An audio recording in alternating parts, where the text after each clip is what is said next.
Et bonjour à tous, je suis Méla de Réflexion et Gourmandise et je vous souhaite la bienvenue sur ma chaîne. Aujourd'hui, nous allons réaliser un entremets citron, framboise et coco à partir des précédentes vidéos. Nous allons commencer par la gelée framboise.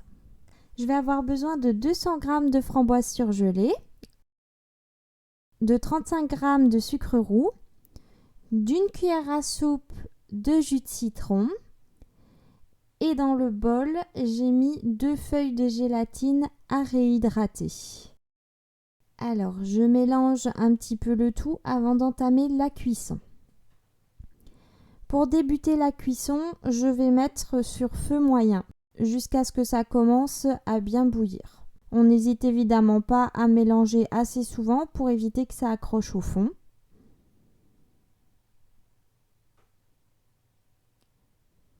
Alors quand ça commence à bien bouillir comme ça, on va pouvoir passer tout doucement à l'étape de mixage, donc avec un mixeur plongeant.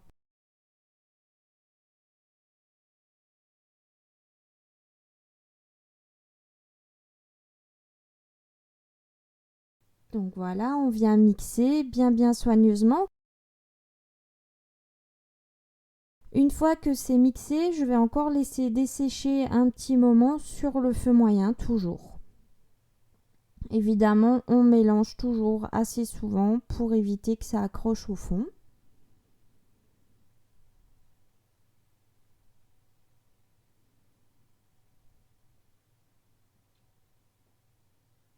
Là, comme vous pouvez le voir, ça commence à avoir une bonne consistance. On voit bien le fond de la casserole quand on mélange. Donc, on va venir ajouter la gélatine qu'on essore. Voilà. Et ensuite, on mélange bien pour être sûr qu'il y ait de la gélatine partout. Alors, ensuite, je vais préparer une plaque de pâtisserie avec une feuille de silicone et un cercle qui sera d'un diamètre inférieur à mon gâteau. Et je viens couler la gelée et puis remuer un petit peu pour qu'elle s'étale bien partout de façon homogène. Et c'est parti pour le congélateur. Nous pouvons ensuite entamer la préparation du lemon curd. Pour cela, je vais avoir besoin de 80 g de beurre, 80 g de sucre, 4 jaunes d'œufs et 4 citrons. On va commencer en râpant le zeste de citron.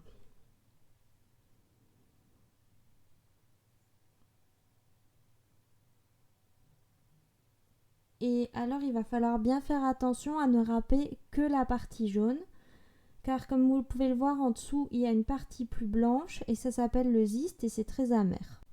Maintenant, on va venir presser les citrons. Alors moi, par habitude, je le fais à la fourchette, mais vous pouvez très bien le faire avec un presse-citron.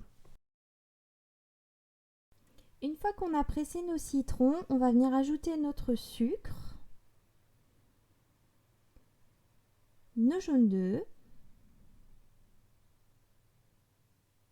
et notre beurre. On casse ensuite les jaunes d'œufs avec la cuillère en bois, puis on allume le feu sur feu moyen et on passe au fouet pour le reste de la préparation. On va ensuite mélanger sans arrêt tout le reste de la préparation en restant sur feu moyen. Donc on va d'abord passer par le mélange complet des éléments avec le beurre qui va fondre, mais tout va rester très liquide. Et progressivement, on va avoir quelque chose de plus épais. Et c'est à ce moment-là qu'on va pouvoir s'arrêter. Ici, je vous mets le processus en accéléré, mais il va falloir compter une dizaine de minutes environ avant d'avoir la consistance souhaitée. Et bien sûr, on n'oublie pas que le beurre en refroidissant va continuer d'épaissir la préparation. Maintenant que notre crème de citron est prête, on va la mettre dans un pot et la laisser refroidir avant de la stocker au réfrigérateur jusqu'à la préparation de la mousse. Nous pouvons ensuite passer à la préparation de la dacquoise coco et de son croustillant chocolat blanc. Pour cela, on va commencer par tamiser au-dessus d'un récipient 20 g de farine, 60 g de sucre glace et 20 g de poudre d'amande. On mélange ensuite le tout à la cuillère en bois. À ce moment de la préparation, on met le four à préchauffer à 180 degrés. On ajoute ensuite 70 g de noix de coco râpée avant de mélanger à nouveau. Dans un autre récipient, nous allons venir monter 3 blancs d'œufs en neige. Quand les blancs commencent à devenir bien mousseux, on peut rajouter 40 g de sucre sans s'arrêter de fouetter. Quand on obtient une meringue bien ferme qui fait le bec d'oiseau, c'est prêt. À l'aide d'une cuillère en bois, on vient alors délicatement incorporer notre meringue à la préparation sèche. Au tout début, on n'hésite pas à mélanger vivement et on sera plus délicat sur la deuxième partie de la meringue. On incorpore donc la deuxième partie de la meringue de façon délicate en allant bien jusqu'au fond du récipient. Quand notre pâte est prête, on va venir mettre une feuille de papier sulfurisé sur une plaque de pâtisserie et ajouter un cercle de pâtisserie avant de venir couler notre pâte à l'intérieur. À l'aide d'une spatule coudée, on vient étaler notre pâte partout dans le cercle. On peut maintenant enfourner notre pâte pour 15 à 20 minutes au milieu du four à 180 degrés en chaleur tournante. Pendant que notre biscuit cuit, on peut entamer notre croustillant chocolat blanc. Pour cela, nous allons venir fondre 100 g de chocolat blanc au bain-marie. Dans un bol, nous allons venir écraser 30 g de crêpe dentelle en miettes. Pendant que le chocolat blanc fond, on va venir préparer une grille pour pouvoir démouler notre dacquoise coco qui a fini de cuire. On la démoule en faisant le tour du cercle à pâtisserie avec un petit couteau pointu. On retourne ensuite la dacquoise sur la grille afin de pouvoir retirer le papier sulfurisé. Une fois le chocolat blanc fondu, on vient verser les crêpes dentelles et on mélange bien. On vient ensuite verser notre croustillant chocolat blanc sur la dacquoise coco et à l'aide d'une cuillère, on va étaler finement le croustillant partout sur la surface de la dacquoise. Maintenant que la dacquoise est prête, il nous faut attendre que la gelée soit bien congelée, que le lemon curd soit froid et que la dacquoise soit bien froide avant de pouvoir commencer la mousse. Nous allons donc maintenant poursuivre avec la mousse mascarpone au citron et sa prise à la gélatine. Nous aurons donc besoin de la crème de citron réalisée un peu plus tôt, de 5 blancs et de 5 jaunes d'œufs, de 117 g de sucre blanc, de 500 g de mascarpone, de 4 cuillères à soupe d'eau, de 20 g de sucre et de 4,5 feuilles de gélatine que nous aurons fait tremper dans de l'eau au préalable. Nous allons commencer par battre les jaunes d'œufs avec les 117 g de sucre. Il faut battre jusqu'à ce que le mélange blanchisse. Quand le mélange est bien homogène, on peut ajouter le mascarpone et continuer de fouetter la préparation. Dès que le mascarpone a été bien incorporé à la préparation, on va pouvoir ajouter la crème de citron et mélanger à nouveau.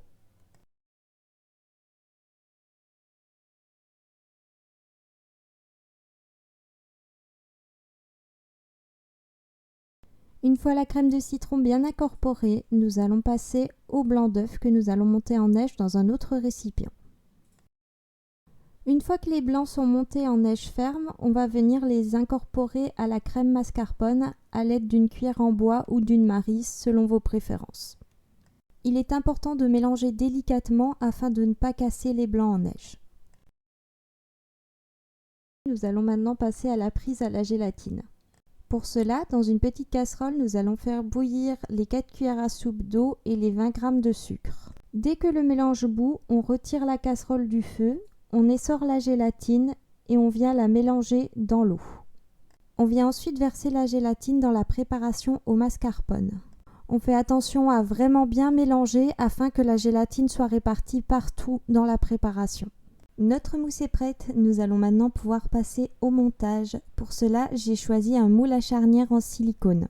Dans ce type de moule, le montage se fait de bas en haut. Nous allons donc commencer en mettant la dacquoise coco au fond du moule. Moule que l'on peut poser sur un plat à tarte pour faciliter son transport jusqu'au congélateur. Nous allons ensuite mettre de la mousse citron par-dessus la dacquoise coco en faisant bien attention que la mousse descende sur les côtés du biscuit.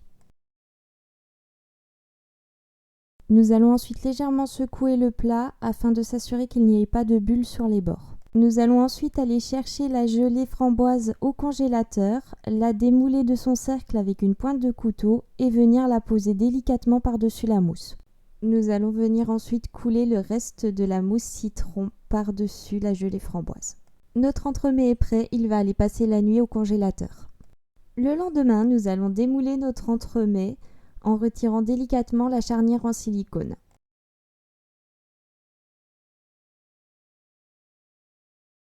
Avec une petite cuillère, on va venir s'assurer que les bords sont bien plats.